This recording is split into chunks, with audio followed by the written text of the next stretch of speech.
Hello, friends, and welcome to Binge O'Clock, the podcast where we watch something and then we talk about it. I'm Joy Selden, and I've seen almost everything. I'm Danielle, and I've seen almost nothing. Hi, I'm Jill Friedman, and I've seen terrible things. Just awful. Just awful. How, on a scale of 1 to walking in on a Grunkle Stan memory, how awful are we talking? I mean, about that. When Mabel walks on the have scene. You seen the internet? When he's like feeding his belly button, I was like, oh no. Oh no. My favorite thing about this is the actually, wait, we're skipping ahead. Yeah, skipping ahead. Well, of course you're going to say that. Hi, everybody. We're here to talk today about Gravity Falls, the last 2 episodes of season 1, episodes 19 and 20. Woo. Dreamscaperers. Scaperers. There's no additional R. I checked. And Gideon Rises. And if you hear a cat sounding like they're being murdered, I promise there's no cat murder. No. I gave them food that they don't like. No cats were harmed in the making of this podcast. No cats were harmed in the making of this podcast. Exactly. No cats were harmed in the making of this. They're not even like, there's also food that they absolutely love, literally right next to it, but not all of the food was the food they liked. So now they're mad at me. How very dare unacceptable. You. Simply unacceptable. 0 stars. But yeah. Will not return. Just go. Do not pass go. Go straight to jail. We can skip right to Grunkle Stan's like memories in his head because I think that's particularly funny. I love that he has, I imagine his brain is like, what's behind these doors are the important memories that he wants to hold on to, you know, like the code to the safe, like these heart to hearts that he has with Seuss and with, you know, thinking about Dipper, the core memories of made him who he was, like being the wimp on the playground, right? You know, deciding to go boxing, blah, blah, blah, all of that stuff. And I'm just like, I love that one of his core memories is his belly button eating a cracker. I was going to say, like, I was all cool with core memories until I remembered that one of them is him feeding his belly button, which, like, listen. We know Stan Pines has had a rough life. He's had a life of trial and tribulation and apparently being stuck in a Colombian jail. So that, like, I think an afternoon where he got really silly with, you know, some crackers and making himself crack up. Like, I can see how that's a very positive memory. I feel like Stan, I feel like, yes, Stan should have a memory that is as ridiculous as that as part of his core, because this is also the dude. This is the same dude who like does ridiculous stuff all the time.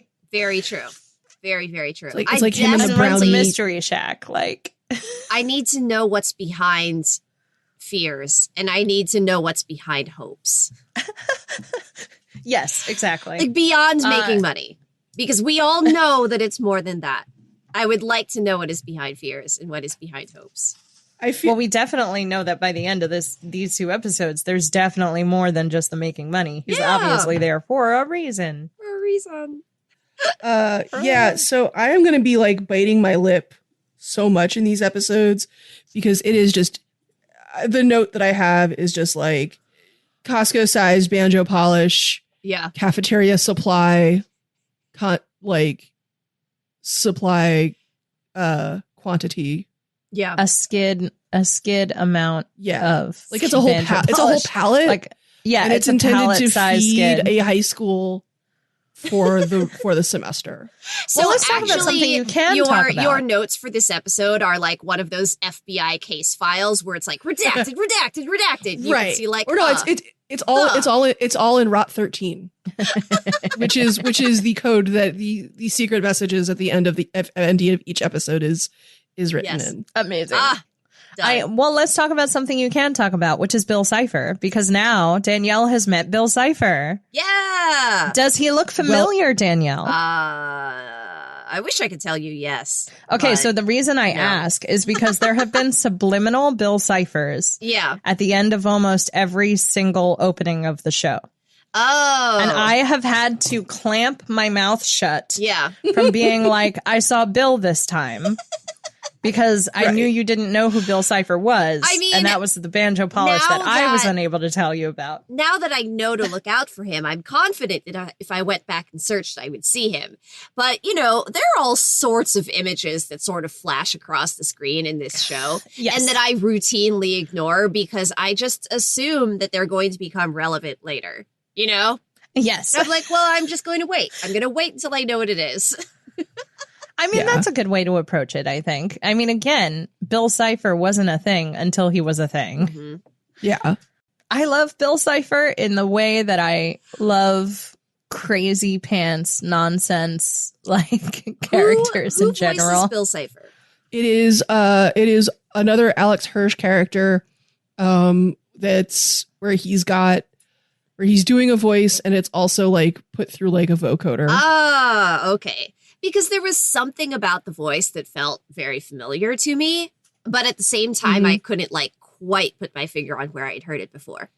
Yeah, I didn't even realize that was Bill Hirsch. Oh, wait, do you watch Owl? Have you watched Owl House? No, I have not. I have watched most of it. So Bill's voice is basically the same voice that he ended up using for King, just minus the VF like the audio effects. You would really love Owl House. Oh yeah, Danielle. It is a delight. King is like. Do you want to take that again, Jill, or we could just bleep We it can if bleep you it. want? Bleep it for emphasis, please. Yes, Okay, will do. exactly. But yeah, especially the King character, which maybe I should just show you the first couple episodes and then we can see. I think no, it did get canceled, right? It concluded. Yeah, it concluded, but it's not it's only like 2.5 seasons or no 2 seasons like, in a it's like 2 seasons. It's not that long, so maybe we'll watch it for the podcast. That's not terrible. It's his wife's project, if I'm not mistaken. They were significant others. I do not know if they are still. At the time, I believe they were together. So they were together. It was a little bit like Gravity Falls, but opposite somehow, but also like, you know, so much more. It was much like with Amphibia. It was swimming in the same soup, but it was not the same thing. Yeah, it has so much in common while also being very different. It's so hard to explain. But like I really enjoyed watching it because I felt more connected, I think, to Owl House than I did to Gravity Falls. And I don't know if that's like just a product of it's also telling a different story, you're following a different teenager. There's a lot more. I'm gonna like as I'm saying it. There's a lot more fantasy involved, which I know is hard to understand, but a lot more like typical fantasy, a lot less cryptid, and it's also a lot more female centered than Gravity Falls is. Fair. Yeah, and that's not usually something that's not usually something that should have any kind of profound effect, but it really does in this show because the main character is a 13-year-old girl. Yeah. And about to embark on all of the terrible things that happen to girls when they're 13. And the person who takes her in is an old lady. An old lady. Like she is the like an old witch. She's like the kooky old aunt character. Right. I mean, and so, yeah, there's been a lot of like the lady version of Gravity Falls, and it's like it's not quite that, but at the same time, I'm like it's a little bit that. I can see how people get there. Right. Yeah, because I can see the road you took, and it's not wrong. Not wrong, right? Because as we've discussed, this show being Gravity Falls spends a lot of time on Dipper growing up. Yes. Yeah. You know. So yeah, sure, I could see it. I just also love my own revelation that I had, whatever that was, a couple of weeks ago of like, oh wait, maybe it's just that I don't actually understand what Dipper's going through because I don't care. I don't care.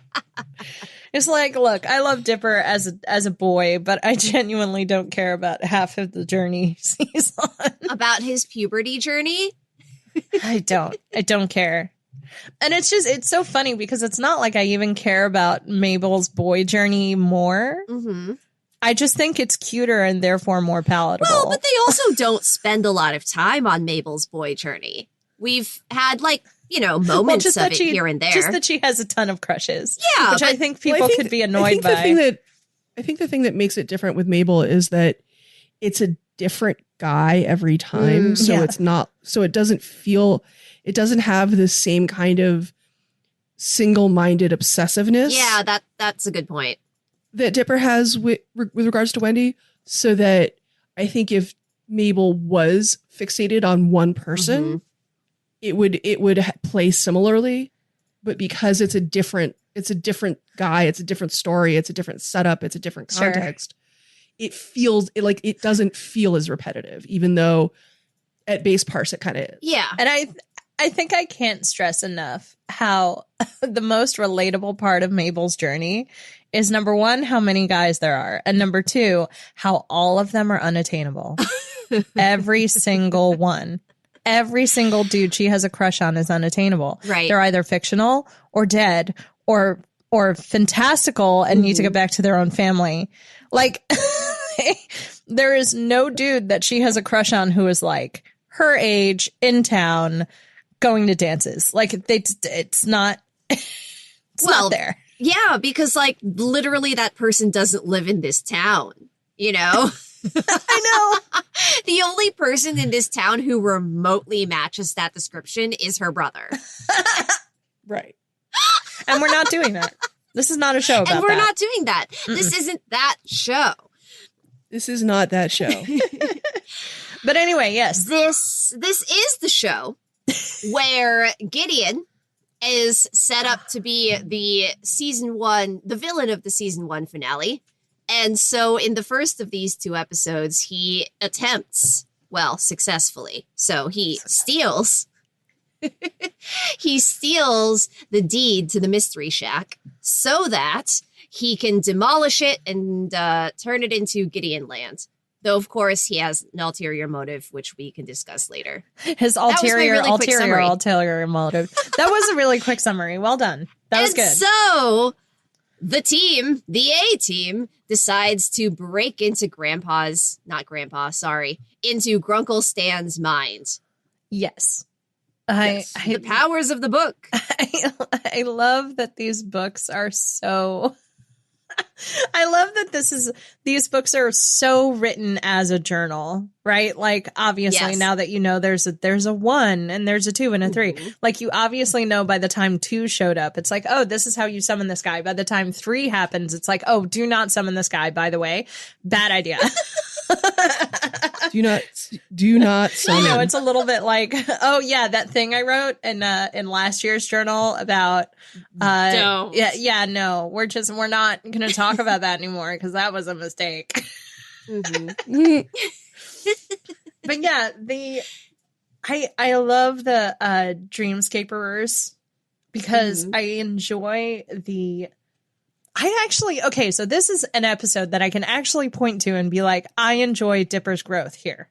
Ah, okay, good. Because why do you enjoy it here? Yeah, because you get this feeling, and I feel like this is a universal thing where you either have a parent or a guardian or somebody who you feel like is putting a lot on you, especially when you're a kid and a teenager, and like you don't fully understand why. And then usually much later on, you understand like, oh, you were instilling responsibility, or you were instilling like a way to teach me a skill, or you were doing something to. There was a method to the madness. You were trying to help prepare me for the world. Right. And like, I know it's like a microcosm of a 22-minute episode because of course that we have to like put a nice little bow on it. So he doesn't have like years and years of being like, oh, that's why, right? But like instead, he's just in Grunkle Stan's brain and can like understand that immediately. Well, not immediately. He has to misunderstand it first. Well, of course, classic, must because we need him for the 3rd act so he can go save the day. But like I like that we finally have an episode where Dipper is like, oh wait, I do actually get it. Like, I get why you're doing this by the end of it. And, like, he has some actual growth because he's like, oh, he's asking me to do these things because he does genuinely feel like it's important. Right. And like, listen, did Grunkle Stan a little bit take the wrong lesson from his dad forcing him into boxing training? Yes. I mean, I feel like the answer to did anyone get the wrong lesson from Philbrick Pines? Apologies for the name spoiler. The answer is yes, everyone got the wrong lessons from Philbrick Pines because he was a terrible person. Yeah. Yeah, Grunkle Stan's father is not great. He's a real bad dude. Yeah. And I feel like while that is a spoiler, I feel like that's telegraphed to here and back. I mean, gee, was it? We're on Telegraph Avenue in San Francisco in Oakland. The mafia-looking father in the corner as they were in the boxing ring, wearing an overcoat with the glasses and the fedora. Yeah, like he looked just like he just came from a hit. I'm just saying, like. I mean, the dude is from Glassshard Beach, New Jersey. So, like, do with that information what you will. I love that we get this tiny little glimpse into like Stan's childhood. And, banjo polish aside, like, I enjoy that we get some of Stan's, like I said, some of Stan's core memories, some of what makes Stan Stan. Yeah. And one of the things that made him was growing up as a kid who got bullied and beat up all the time. Yeah. And here we are. And, like just thought of as a loser. And thought of as even into his somewhat adult years, right? Where he's basically just trying to be a salesperson and going door to door and has absolutely no charisma. Like my dude's charisma stat is 0. Sucks more than anything.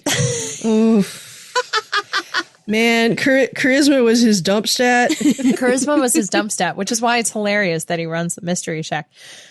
Because he's, it's not charisma, it's deception that he's really good at. Yeah. Right. Yeah. Very true. And I also really love I'm going to talk about it now. I was almost going to save this as a one more thing, but I love that they're arguing about what to watch.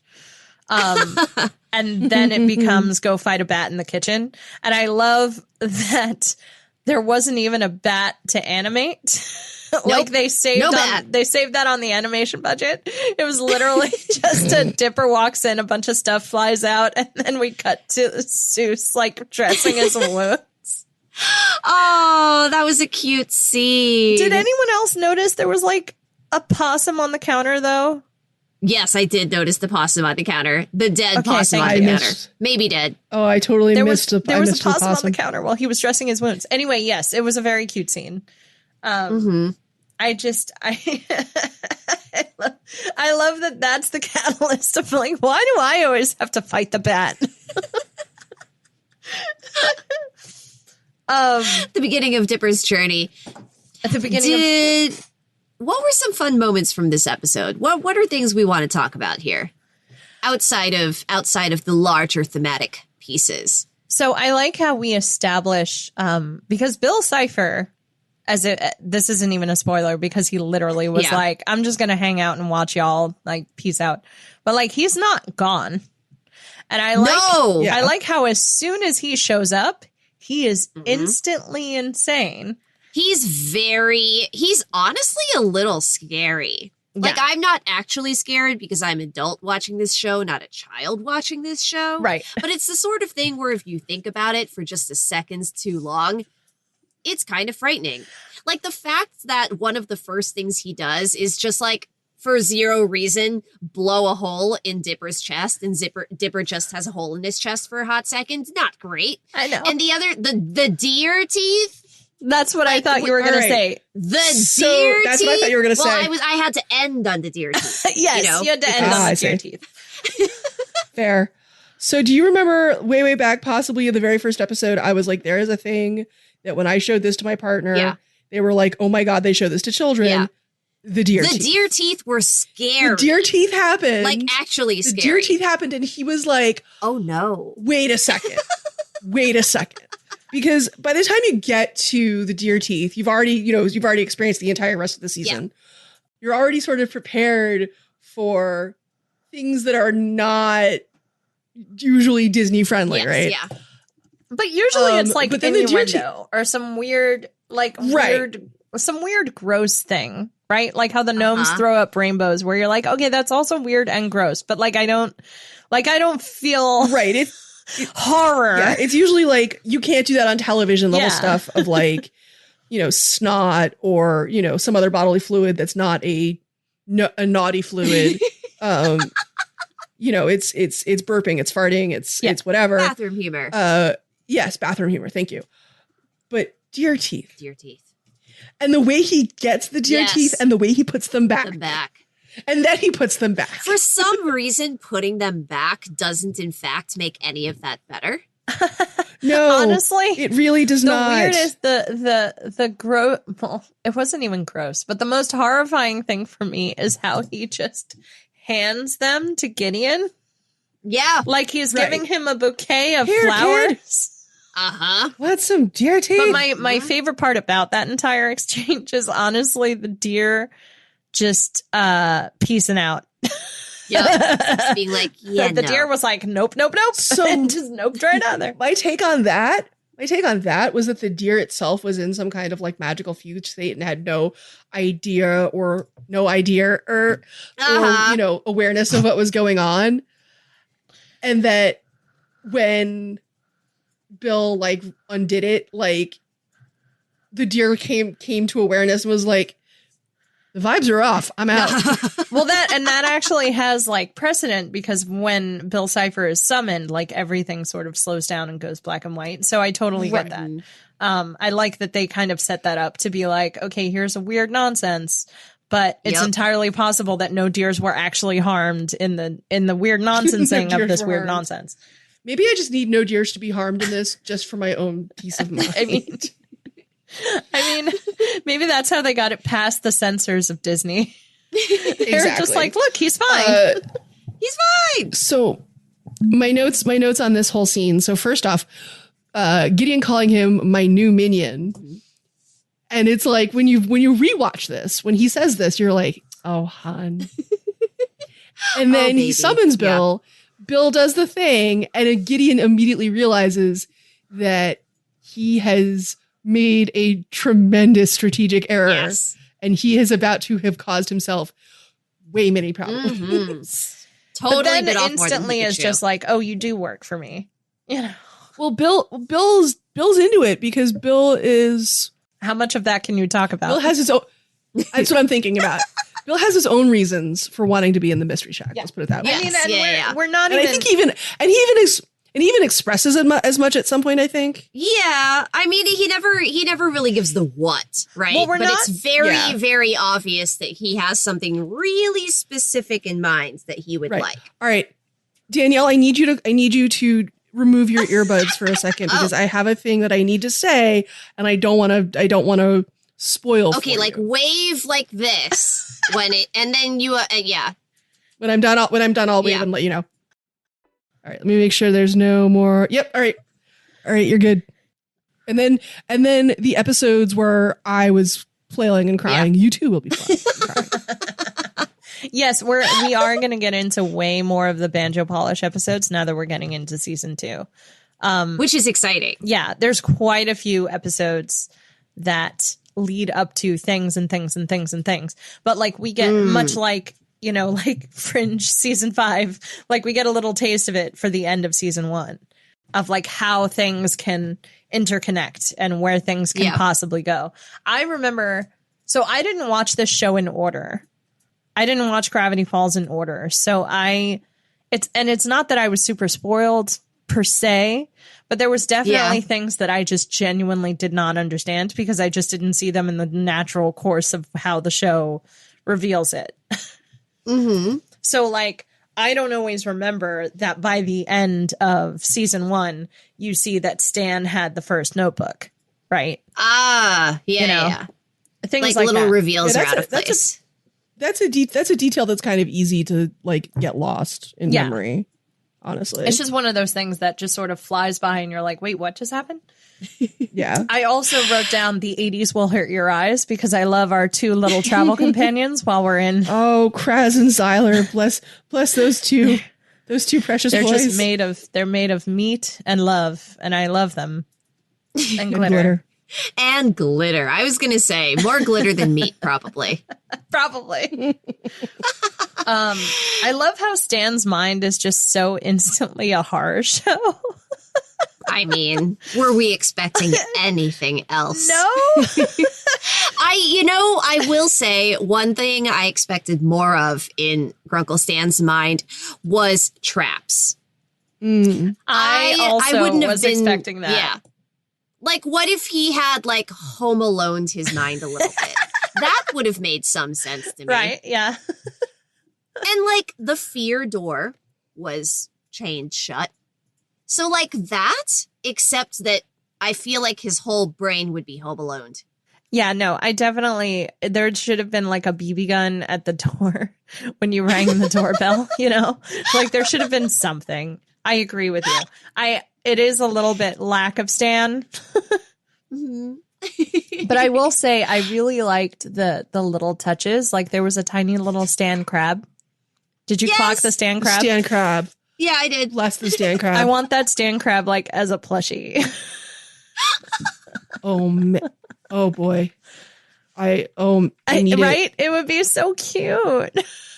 It's horrifying, but at the same time, it's adorable. And I need a tiny little Stan crab to just, like with a little fez and tiny Stan crab. Just tiny crab just fez. It's tiny Stan crab. Also the mind bats saying no refunds. I love the mind bat.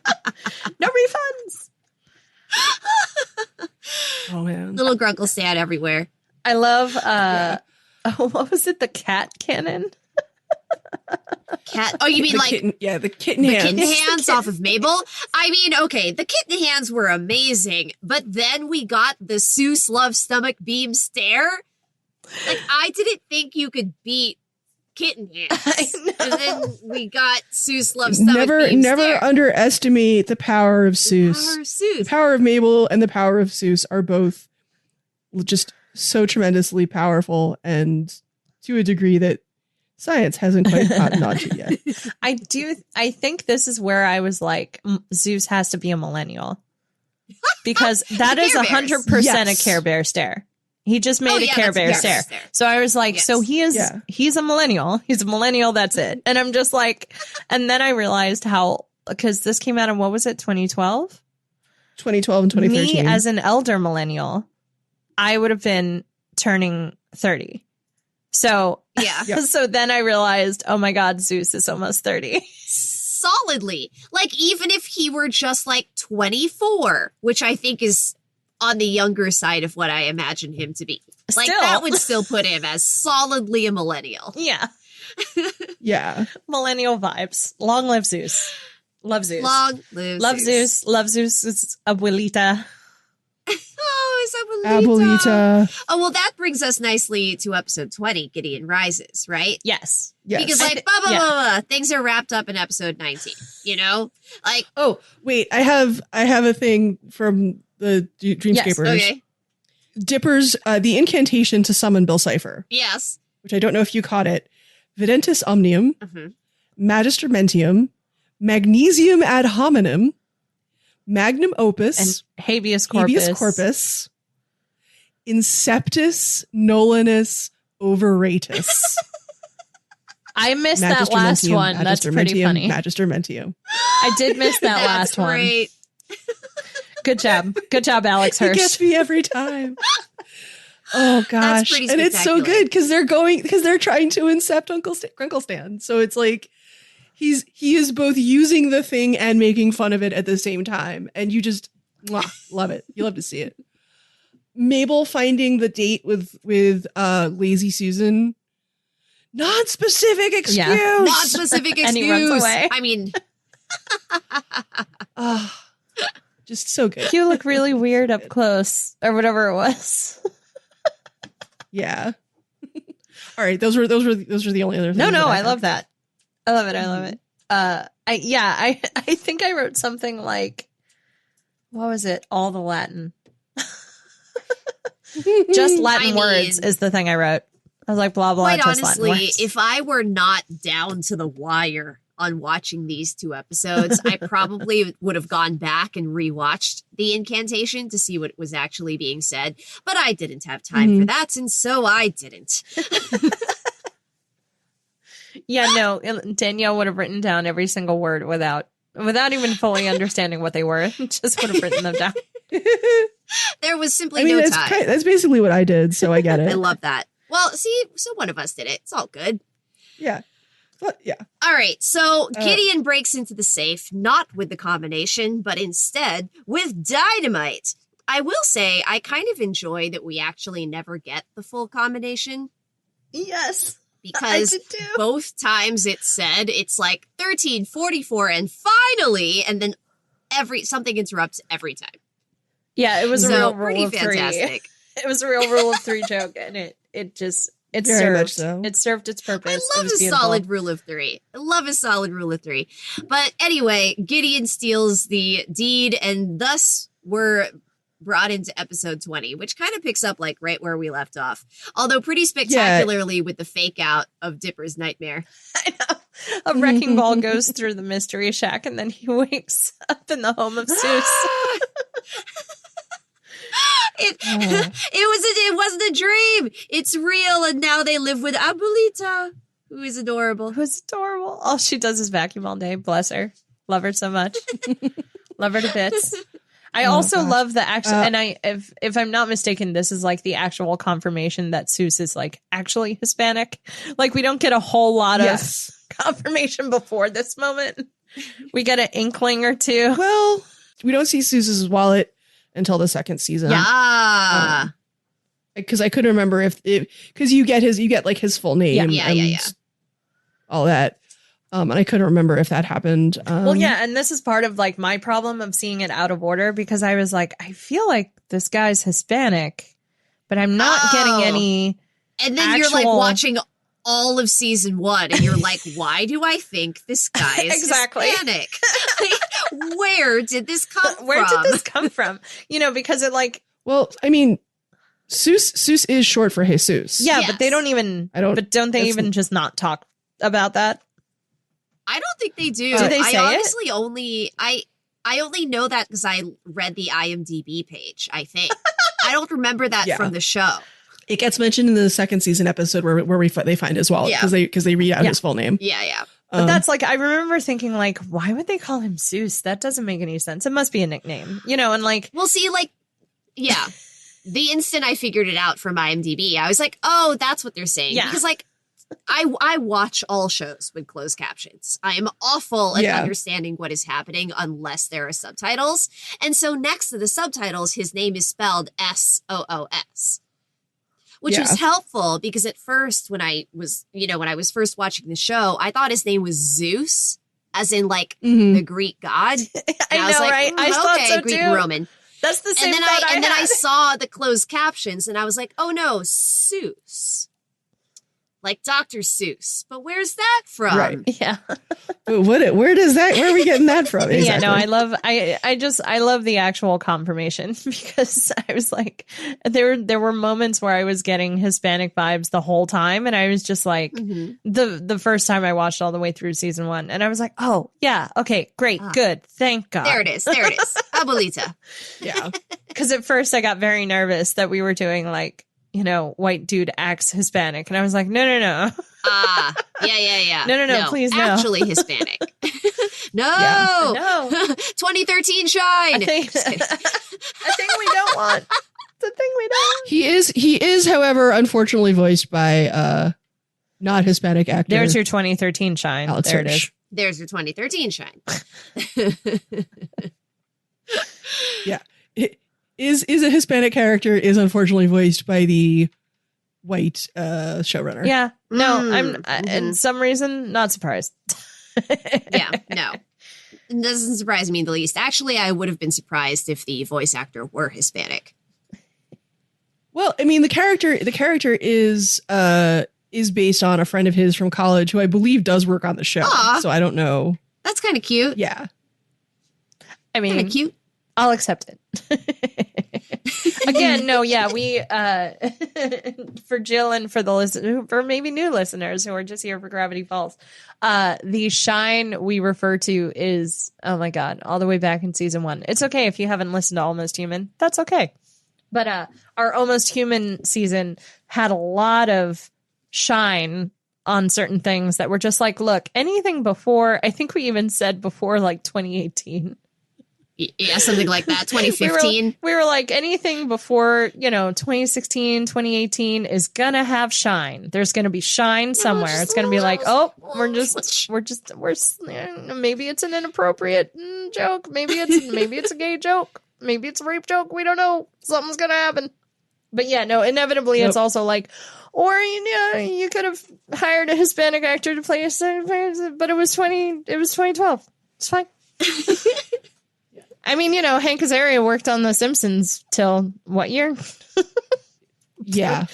Well, I also think in the case of this, it was who is available to get in the booth for this character, and given the way Alex Hirsch voices so many of the characters, I think that's just how. I mean, I'm also sitting here like this show was also so slapdashedly made. They rushed. I don't know all the ins and outs. I'm sure, Jill, you probably have a better handle on that. But like all of the show at times feels very like we finished the episode by the skin of our teeth. And so we had a person who we could reliably have in the booth who's already recording 6 other voices today and just went ahead and took care of Seuss. Like that makes sense to me. And that is ultimately sort of, I guess, how what happened. So. Yeah. Mm-hmm. But I mean, I'm not surprised. Yep. It's fine. Yeah. Just that 2012 shine. I love that Gideon's plan within a plan, because I'm just like, I know. So you wanted the deed to the Mystery Shack so that you could legally, construction-wise, break ground. Yep. Under the guise of making an amusement park. But really, you're looking for the first book of the magic book series you've found. And now he is still going to build the amusement park, despite only wanting an excuse to break ground. And not only is he going to build the amusement park, the thing that you thought was a giant statue of him is not a giant statue of him. It is, in fact, a giant robot. Which, by the way, McGucket can really build quickly, huh? I mean, I guess when you don't have to eat or sleep because you're a crazy wild man in the mountains, I guess you just, because he was 100% working on that thing in the middle of the dang night. Like, I mean, look, you get enough Soviet era Adderall, you're good. Just saying. The mocap suit that Gideon wears sends me every time. Did you clock that, Danielle? The what? He's wearing a motion capture suit. It's the black with the white balls. Yes. It's I just didn't know what those suits are called. Yes, I love it. Yeah. I like that it has a bit for his hair, and so his hair is also motion captured. I just want to make that clear. It's not. It's just also good. It still doesn't, it's a giant metal robot. It doesn't emote. It doesn't emote. It doesn't, it's fine. Which is why the balls aren't all over his face. They're just on his body. But still, I'm just like, okay, right. This feels like a deep cut. Well, okay, so if you think about it, 2012, 2013, that was around when the Hobbit movies were being made. Yeah, I was going to say, where are we in the Lord of the Rings of it all? And I feel like this the behind the scenes footage of Benedict Cumberbatch as Smaug was the hot thing. I mean, the first thing that comes to mind when I think of a motion capture suit is Gollum. Okay, or also Gollum. That's a good one too. I mean, to be fair, Andy Serkis was just pioneering all the mocap for 2 decades. I think before. For all of the things. Yeah. Oh man, I'm trying to think what would have been. I'm gonna go to the internet. I'm looking up The Hobbit. The Hobbit: An Unexpected Journey was 2012. Well, there you go. I wonder if that was a late edition. You know how sometimes animated things will be like, "Hey, we gotta add this." Yeah. Oh, there's like Wreck-It Ralph, mocap. Mocap was like the happening thing to do. Yeah. Last of Us game. NBA Sports. Didn't the Avengers come out in 2012? I believe they did. Yeah, came out in 2012. There's literally the Avengers... an article from this is for you nerds out there, Computer Graphics World came out with an article in 2012 called Motion Capture Mania. Oh, well, there you go. There was a lot of mocap just happening. Well, this was a very prescient joke then. It was in the water. It was in the water. I love the motion capture suit because it's just a giant robot, and that's not how that works. It's literally not how any of that works, but it's fine. It's very funny. I love the fight scene. Sure, yeah. First off, before the fight scene, when Dipper gets like knocked around, he has a nosebleed. Yes. And that surprises me because usually Disney is not very into showing blood as a consequence of anything. Anything, yeah. So seeing that was surprising. No, that is definitely not. That's not usually their bag. Yeah, they will do literally anything else other than show you blood. So I feel like it was sort of a narrative thing where like we are showing Dipper bleeding just because we want to make the point so hard. What the length to which he is going to when he turns around, does that running leap onto the Gideon bot. Yeah. A real I can do this all day moment for Dipper. Yeah. Yes. Can we talk about poor Waddles? Waddles! Okay, see, we always knew that Gideon was a bad guy. They didn't have to further convince me that he was a villain. And then they showed him torturing poor Waddles and making him sit in a corner with his eyes covered. What? I know. Waddles doesn't deserve this. No! So Gideon's an awful human. And I have no remorse for anything that happens to him. I can no longer empathize with him. Unless they would have to give me the most solid of villain backstories. What else would they possibly tell you, though? I don't know. How. But I don't know how you redeem this guy. What a pushover his father is, and what a non-entity his mother is. What could they possibly give you? She's a non-entity. Doped to the gills with Valium. Yeah, but she's a non-entity because he's terrorized her. I know, right? No, that's what I mean. Like, that's bad, very bad. Yeah, no. I should rephrase. I don't actually know if they try to redeem him in any sense of the word. I just know that Lil Gideon is awful. That's all I know. Well, I'll say this. He gets a redemption, but it is the like weakest, saddest bone thrown kind of redemption. Yeah. Where it's like, well, I guess. I'm okay with that. I'm fine with that. As long as they don't try really hard to give this guy an arc. No, he does not get a full Zuko. He does not get a full Zuko. He gets I don't even know what a good comparison would be, but no, he does not. The full Zuko is a haircut somewhere. Can I get the But which one? Can I get because I feel like the full Zuko is the phoenix plume, and no one wants that. Can I with the ponytail? Yeah, ponytail Zuko. That's the full Zuko.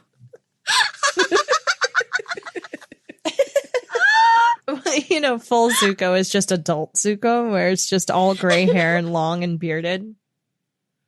His final form, right? If we were still naming, are we still naming the episodes after things we say? We might. Because if we were, I'll have the full Zuko would be the name of this podcast episode. Cosign. Yeah, no, for this season we will have to find names. It might be I'll have the full Zuko. It's either a haircut or a lunch special. Haircut. Right? Like, it just feels like haircut. I'm here for haircut. A tea order. A tea order. The full Zuko. Yeah, but I don't know. Zuko hates tea. Hates tea. That's the joke. There's just no tea. You just don't get tea. It's just all hot leaf juice. Hi, and welcome to Bachpod, where we talk about Atla for some reason all the time. I think we've Owl House all the time. I think Danielle and I have actually talked about Avatar: The Last Airbender every single season, and Buffy every single season, because without I am fail. incapable of not talking about Buffy at least once. I mean, those two things. It's like we don't even need to record a podcast about either of those shows because we've already given all the hot takes. And inevitably, right. at You've some already point, had all the discourse. Inevitably, at some point, I'm like, we should record. No. I admit I have not listened to many of the episodes, but there at one point was a really decent. At one point, there was a podcast called "Hangin' in There." That's awesome, and it's done by the same podcast group that does like the Survivor recaps and stuff like that. Mm-hmm. Interesting. That's awesome. I just love that name so much. Hanging in there. I mean, it's a great one. Honestly, that's a good name for a podcast about Avatar: The Last Airbender. It's pretty good. I think it's a tough one to beat. Yeah. I think Aang would appreciate that name of the podcast. Agreed. He would. Here is my Avatar hot take. I've got a lot of them, but this is one of my favorite ones. Mm-hmm. Knowledge is that French as a language, as a culture, does not exist in the Avatar: The Last Airbender universe. Right? Yes. Oh, okay. Sokka would pronounce hors d'oeuvres as horse divorce.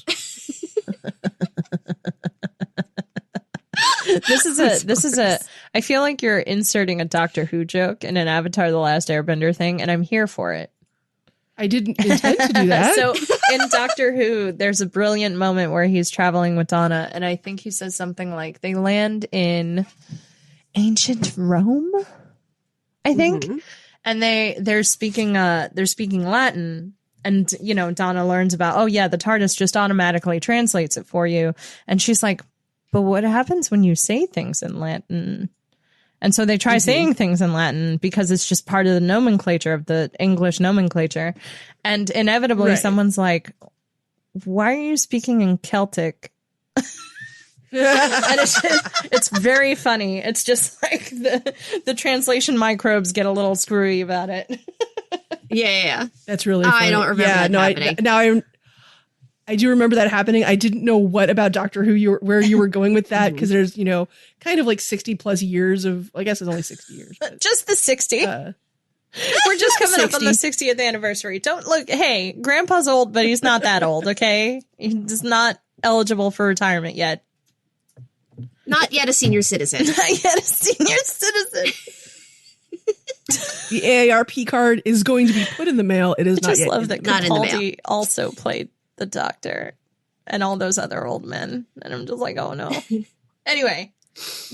I also really enjoy in this episode that Stan has his own little bit of growth.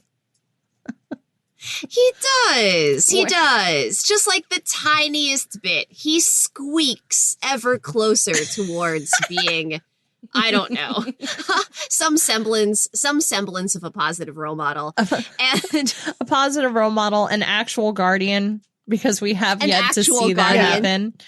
I like that he has this moment where he's talking to Dipper and Mabel's parents, and he definitely has a moment of like, I need to send them home. Yeah. I can't even provide for myself. I can't do this to them. They don't deserve that. I'm going to send them home. That's just, and I love that, like, it doesn't happen, but like, we get that fake out of like, they get on a bus, like they're going home. Yeah. And I just, like, he would have done it. He would have sent them home. He wanted what was best for the kids. Which honestly, when we started the season, we weren't so sure. No, and I love that. I think it's a very lovely sentiment. I also enjoy that the implication is that he genuinely thinks that leaving kids to their own devices in the woods is a suitable way to care for them. I know.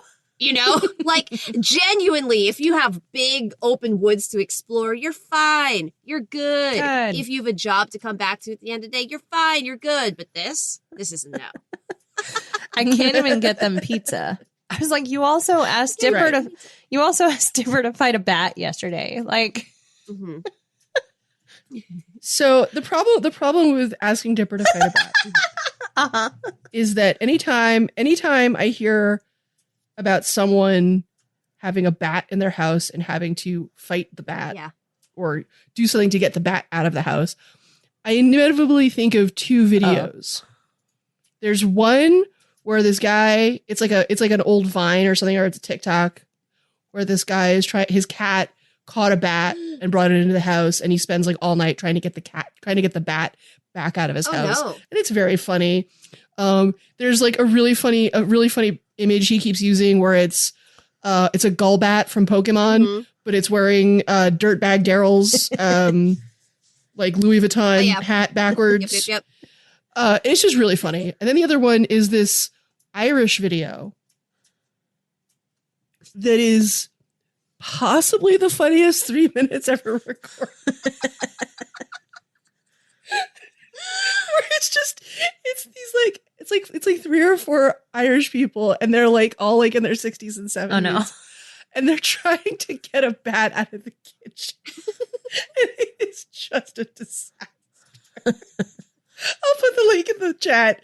But it is just, I hear there's a bat in the house, and I think of those 2 videos, and I am useless. Yeah. I love that. Okay, I'll have to watch it after. I love it. No, I think I've seen the first video you're talking about. I don't think I've seen the second video though, but that sounds like a fun time.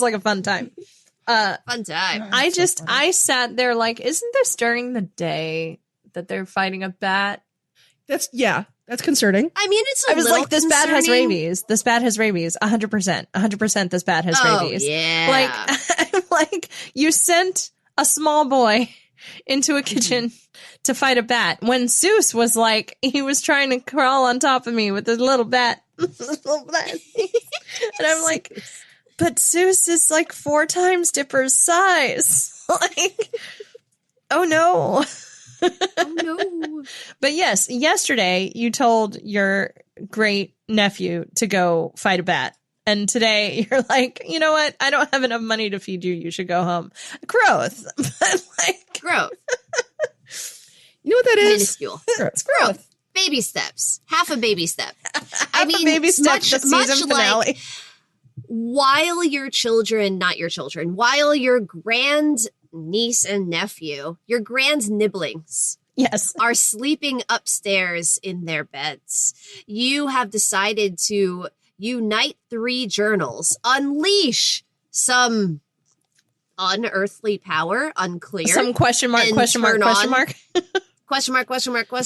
turn on this giant machine. That questionable. Is sitting underneath the mystery shack. Your sleeping nibblings. Yeah, exactly. Exactly. Very concerning. I also love that Stan just like scoops the book and is just like, ha ha ha ha, walking down the hall with it. Right? I know. And he doesn't. So nonchalant. He doesn't tell Dipper that he took the second one from Gideon. He simply takes it from the pile and is like, oh, look, my deed. Very sneaky. Very sneaky. Very, very Again, sneaky. His stat is deception. It's deception. Yeah. And deception. I do like that it's the culmination of like, and then you have this really wonderful setup of like not fully knowing Grunkle Stan's, you know, because we get glimpses of that before with like, you know, with the vending machine and like now we know where the vending machine goes and blah, blah, blah. But like you get these glimpses of like, you don't know if you can actually trust Grunkle Stan. Like you didn't know already. Yeah. I mean, he makes his great nephew fight a bat. But like you also just genuinely don't know if he's a good guy or a bad guy because you just don't have enough information. And I love that. I love the, you know, the giant, and I think like this is a trope that happens, right? Where it's like the creepy old guy who is a relative or a neighbor or something, and you just can't quite get a bead on them. But usually once you talk to them, you understand. And I feel like, Hirsch is doing this really interesting thing where it's like, but we've talked to Grunkle Stan and we still don't know. Yeah. We still don't know. And I don't know, like my current read, obviously I haven't finished watching the show, so like TBD on season 2. But my current read on him is that the reason we don't know is that he isn't really good and he isn't really bad. He's just a guy who watches out for him and his own, you know, which means that sometimes you do good things and sometimes you do bad things. Yeah. And that's an honestly a pretty fair and accurate take on Grunkle Stan. Mm-hmm. Yeah, for sure. Well, thank you. Well, I feel like also like the stuff that we saw in the episode with him giving the CD to Robbie. Yeah. Like you see a lot of that in moments like that where you're like, he's not the worst. Mm-hmm. He prefers to he'll look out for number one. Mm-hmm. But he'll also look out for the people he cares about. It's just figuring out when you have crossed into that threshold of protection that you're not quite sure. Yeah. Yeah. Like, are you in the inner circle? Are you? Exactly. But I feel like the kids have wormed their ways into his heart. They have. Seuss hasn't quite. But the kids have. The kids absolutely have. I need Grunkle Stan to appreciate Seuss. He doesn't yet. It would break Seuss's heart if Seuss knew that Grunkle Stan didn't love him with his whole heart yet. Not like that he doesn't like him, but I don't know that he loves him. I don't know that he would,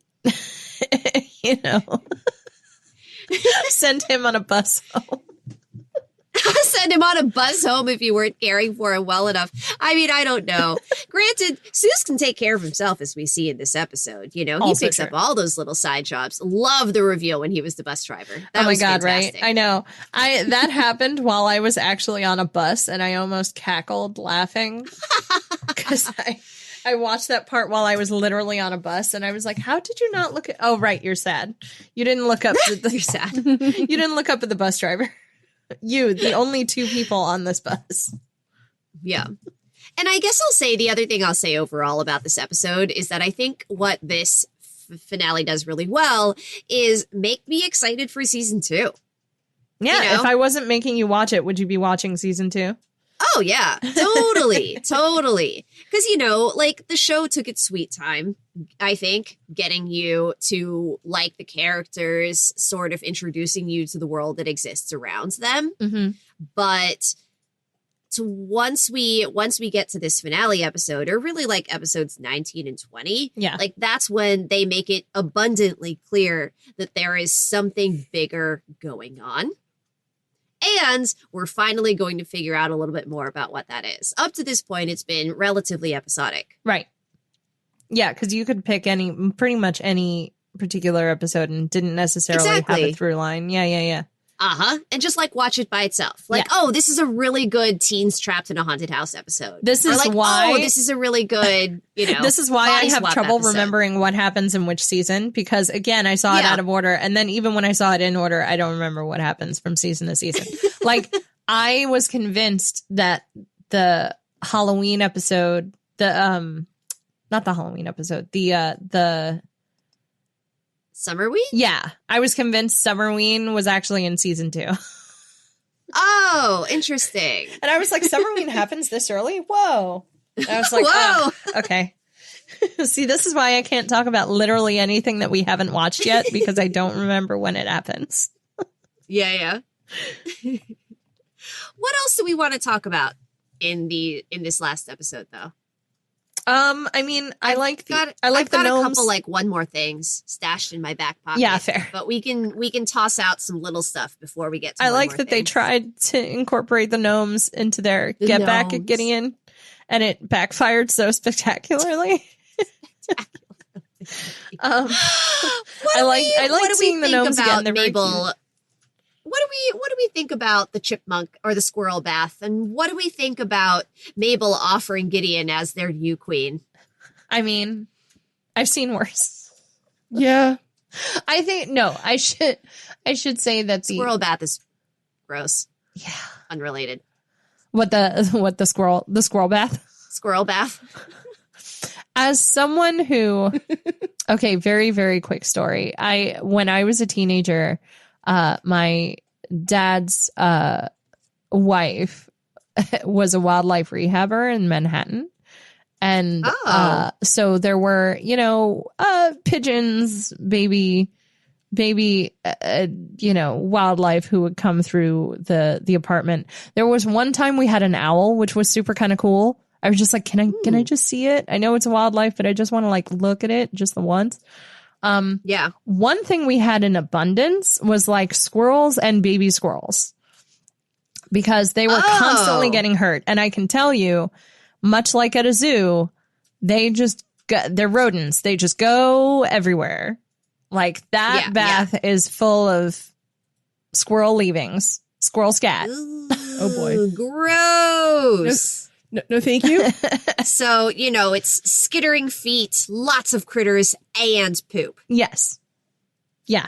Gross. Worst. The worst. Worst. Very bad. And he keeps them in his pants. So, like, there's a visual for you.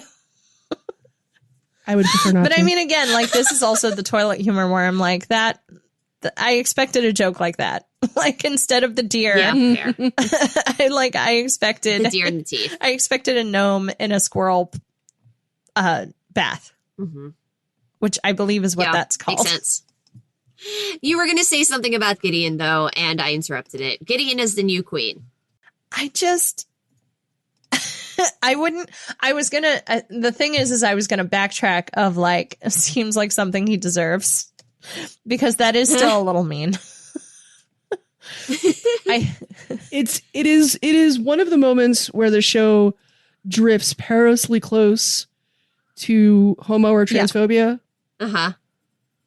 Oh no, 100%. This is a show that does not have many of those moments, but if it does have them, this is one of them. Yeah. Right. And it's one of those things where I like almost watched it happening in slow-mo. Mm-hmm. You know, when you watch someone falling and you're like, are they gonna catch themselves? Or like your brain processes what's going on, or your brain sees it but takes a minute to process what's going on. Yeah. Yep, Not gonna lie, there's a whole moment where Gideon was quote unquote romancing Mabel that I 100% was like, she thinks you're her gay best friend. Yes. Yeah. I picked up on that in that episode because as well. Gideon is a metrosexual. Like different. I feel like that's slightly different. Yeah. Because it wasn't treated as a joke. Mm-hmm. It was Mabel making assumptions giving the data she was provided. Right. Well, right, but I think the showrunners have a foot in the door on that of like, oh, it's a guy who wears makeup, does his hair, has amazing clothes, wants to play dress up, and like date her. Like it was an afterthought of and also I guess he has a crush on her. Okay, cool. Right. You know what I mean? Like it was sort of this like, oh, right. I mean, also you don't have a character whose voice acting sounds like Leslie Jordan without playing into the, hey, he sounds like Leslie Jordan. Like it's almost like, and I don't like, I should say, I don't think they were trying to be malicious in that moment. I also don't think they were, it's just such a weird, like I almost wanted the gnomes to be like, well, queen is more of a title actually. Right. Like, oh, we actually don't care if you're a man or a woman. Like, we just want you to be our queen. You know what I mean? Like, I almost wish it had just extended to that part of the joke. No, me but ultimately, too. they were also after Mabel. Like, they were after Mabel in a sexual way.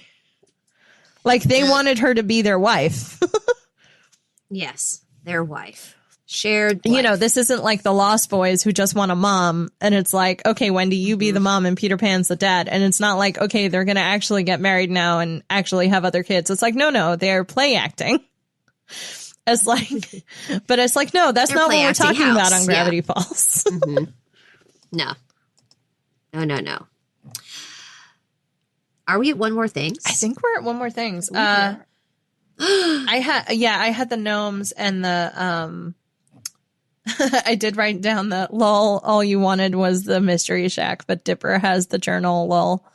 But Dipper has the journal. I mean, to be fair, what Gideon didn't realize is that by stealing the deed, he didn't have one of the journals. He had two of them. Right. The only other thing, which is not my one more thing, is that Seuss almost outs Dipper's crush on Wendy. That was going to be my one more thing. That's fine. I'll just quote it. Now I don't have to pick one more thing. Well, I'll combo the two things because I did actually have one more things, even though I think I've spent like 60% of this episode just gushing about Seuss. Like if we went back in time, he's a very likable guy character. But if we like counted the number of minutes I've spent talking, and then we're like, how many of those minutes were dedicated to Seuss? It would be like 60% of them. I love Dipper's got a giant crush on you. Calyptus leaves. Kid loves trees. Was fantastic. Nice save, Seuss. You. Calyptus leaves. The thing that really made that was that the camera pans to Wendy and she's just sort of like, I'm not dealing with this. No. Seuss has given me an out. I am taking it. I'm taking it. The kid loves trees. That was lovely. And the other little Seuss moment I caught was that while they were at the beginning of this episode, while they're in Abuelita's home, I was just looking at everything that is on the walls around her, and it is adorable. It's like little baby Seuss handprints. There's like a little picture of Seuss like holding two popsicles over his head and running with both of them just like that. You know, like it's so cute. The baby Seuss paraphernalia was going to be my one more thing paired with that little quote. I mean, baby Seuss. Baby Seuss. Baby Seuss paraphernalia. Like, it didn't need to be there, but it was there, and I appreciated it. Well, it's all such really good, like, visual storytelling, right? Yeah. Like, you see that from this, like, one, like, from the set dressing, you see sort of, we know Seuss lives with his abuelita. Mm-hmm. We know that she loves him very much. Yes. We know that he does not seem to have any siblings. No. We know that we never really see his mom, I don't think. I guess not. None of the baby, I don't remember a baby photo that looked like a family situation. Yeah. They were all just Seuss like by himself. Yeah. So there's just a lot of background information there that is shown and not told. And I love that kind of thing. I love that kind of like little detail in the set dressing. Yeah. No, they were really going. It's also very grandmother home.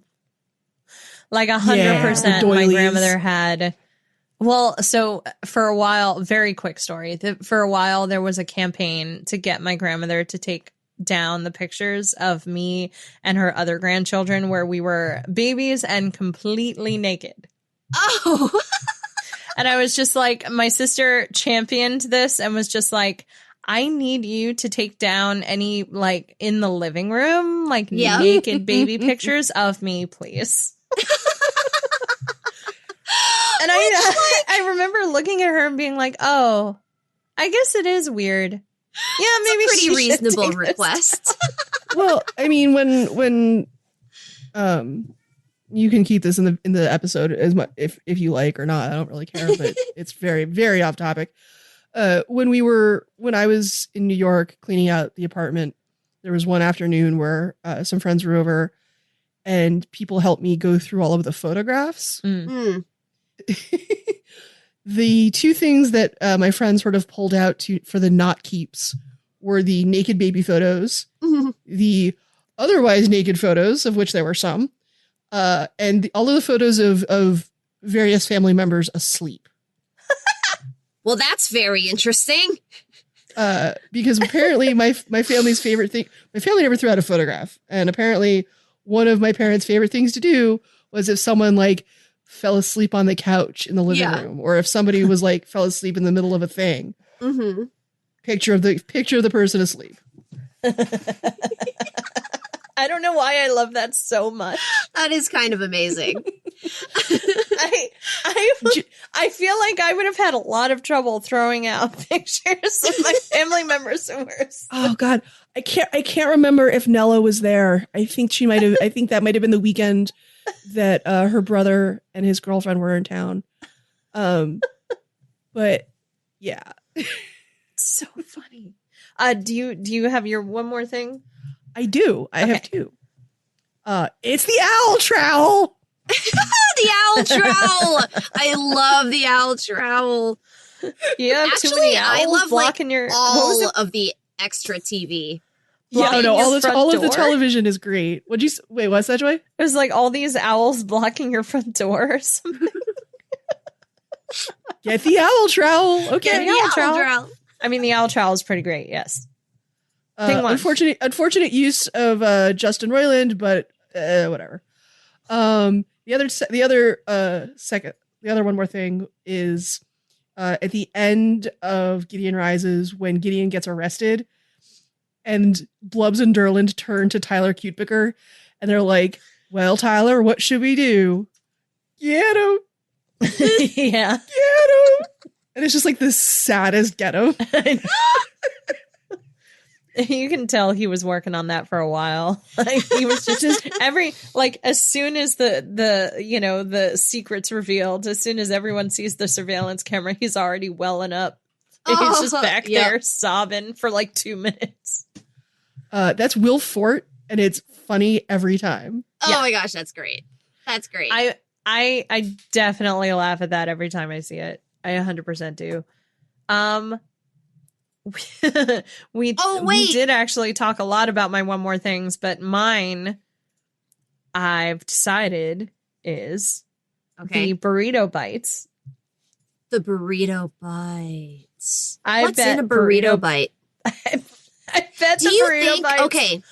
Do you think it's like a combo, except that instead of only the fake cheese inside of the combo, it's like fake everything?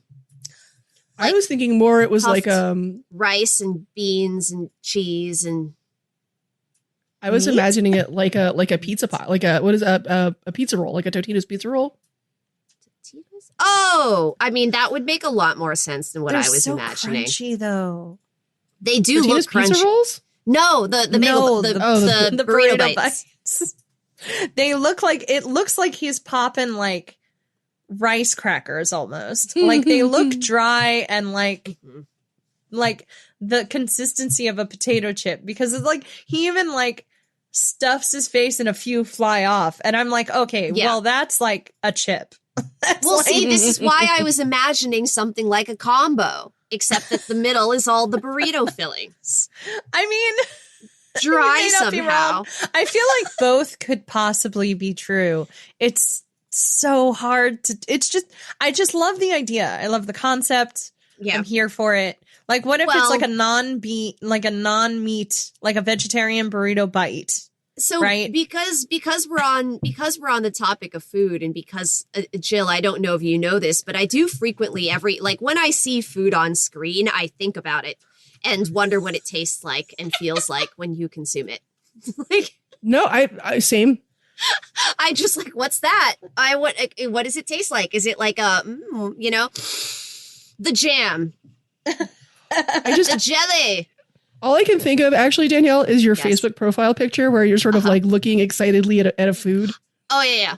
That's me. Like, what's that? It's just Danielle in a nutshell. What flavor is the jam? I must know. But I think it's always like especially intriguing in a TV thing when it's not immediately obvious what the food is. It's like, okay, I know I'm going back to our last season, but in one of the episodes of Gallivant, I'm completely blanking on the princess's name, which is really embarrassing. Isabella. Isabella is eating these like pink squares Okay. And I spent a lot of time thinking about, are the pink squares like a nougat? Are they like pink sugar cubes? Are they actually pink white chocolate? We don't know. She's just eating pink squares. Turkish Delight? Turkish Delight, also an option. I Like, don't know. I hear pink square. I think rose flavored Turkish Delight. Oh, They were that too would make perfect to be sense. Turkish delights. They were very perfectly square. Yeah, like precision. I mean, actually, I shouldn't say that. I feel like if you had a good enough press, you could probably make a perfect Turkish delight. Maybe. Maybe. Okay, sorry, I've taken us off topic again. Gravity Falls in the jam. What flavor do we think the jelly is? I mean, it looked like either like strawberry or grape. Yeah. It's too pink to be grape, I think. I believe in like TV strawberry. I think it's somewhere between like strawberry or raspberry. Knowing that it's like a Hispanic home and be like it's strawberry. Oh, strawberry or raspberry. Because I feel like TV grape is very purple. It is. TV grape is like those, those jars of like that Goobers something that used to be like stripes of grape jelly. Oh, yes. Peanut butter. Like that's TV. They still sell that, grape. by the way. I find it absolutely terrifying. I am looking at the wiki on the Gravity Falls Wikipedia, like the fandom wiki. They have transcripts. Is it a heated debate? Oh, okay. Well, no, they have transcripts and they do not specify what kind of jam is in the. Oh, they leave it up to us. It just says jam. My headcanon is that it is strawberry, but I want it to be raspberry. I'm going to go with raspberry, or it's just like unidentified berry. It's just like a berry four-berry delight. Yeah, it's like exactly. that. It's like that multi berry that you get at the diner. 1000%. It's just berry. guys, we figured it out. What? It's multi-berry. Multi-berry. That's the flavor. It's multi-berry. Multi-berry. Oh, it's so good. Joy, did you have another thing that I like stopped you from saying? No, that was it. I was looking at the list of things that we actually did talk about, and I was like, oh no, we actually did talk about them. I mean, the only other thing was the TV shows, which I also thought were funny, like the Grandpa the Kid and the Dream Boy High. I was just like, yeah, no, 100%. I would watch both of those shows. I would watch one and then the other. One then the other. I'd watch all the TV that is in this TV show. Right? Oh, yeah. And keep an eye out for the subliminal bills. Okay. Because I assume they like continue through the next season. I think they do. They didn't happen every single episode in season 1. But I know this is going to turn into like the Kipo in the wild. Yes. Spot the bill. I mean, they made the bill very obvious at the end of the episode 19. Yes. Title sequence, of course. Yeah. But now I know. Now I know what to keep an eye out for. Yeah. With that, dear listeners, I think we've come to the end of our podcast episode. Spiel. Jill, do you want to start with the where do we find you? Yes, you can find me Mixlabradorite, MXLABRADORITE. Hey, I only was looking at my actual Blue Sky page. For that. There you did. You did it. Only took 7 episodes. That's me on Blue Sky and TikTok and a couple other places. Just Google it. It'll show up. Mm-hmm. We should make like a little song for all those letters. Yeah, it should have like a little chant or something. LABRADORITE. Exactly. I think it's a little perfect. synth behind it. Yeah. Yeah. It's a bop. And if you're looking for more Binge O'Clock, we would love to hear from you. Please check us out at Binge O'Clock Pod on Twitter and Facebook, where you can answer the question, what would you create in the dreamscape? You can also email us at bingeoclockpod@gmail.com. And don't forget, we have a Patreon. Find us at patreon.com/clockpod. That's right. And tell your friends, tell your family, tell your loved ones, tell the live lobsters in your life about Binge O'Clock, and we will see you next time.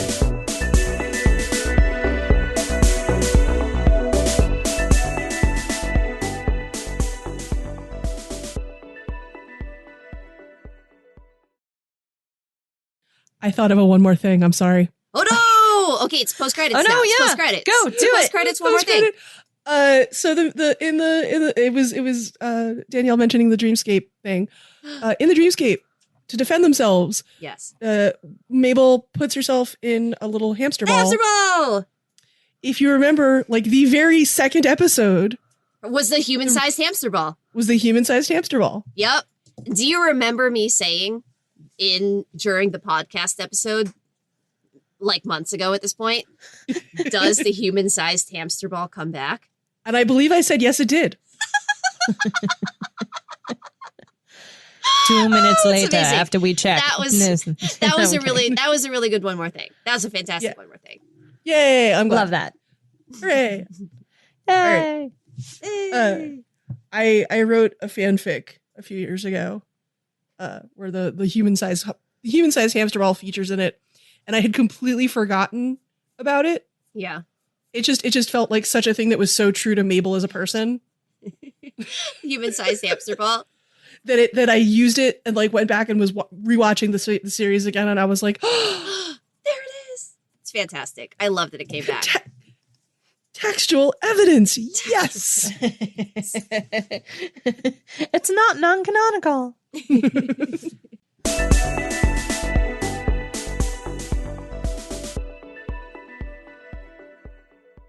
All right, let me make sure there's no more. Yep. All right, you're good. Now, for future Danielle, when future Danielle listens to this podcast episode, is that 30 seconds that future Danielle, should skip ahead? Or is that 30 seconds that was an aside that will be cut? Or maybe by the time this episode is released, we'll just be done watching the show. Maybe we'll put the teasers at the end. Maybe we'll just be like, hey, this is going to be a stinger at the end of this episode. Future Danielle could go skip though. I know, but if anyone else who is currently watching the show and doesn't want to be super spoilered for something like that. Right. Well, all right. Well, if this is episode 8. Yeah. And there is about the same number 7 of episodes in the second season, whatever number episode this is, I figure it'll take this same amount of time before we get to the finale. And presumably we will have finished reviewing the show by the time these episodes come out. I would think that's a fair assumption. If you are talking about like once it's actually on air, you'll be fine. I'll be fine. Because this episode is going to come out so much later after we've finished Gravity Falls that you're going to be like, aha. Yeah, you're gonna get to the end of the show and you're gonna be like, oh, that's what Joel was talking about. Oh, that's what Joel was talking about. Oh my god! And then you're gonna go back to the first episode and start rewatching. It.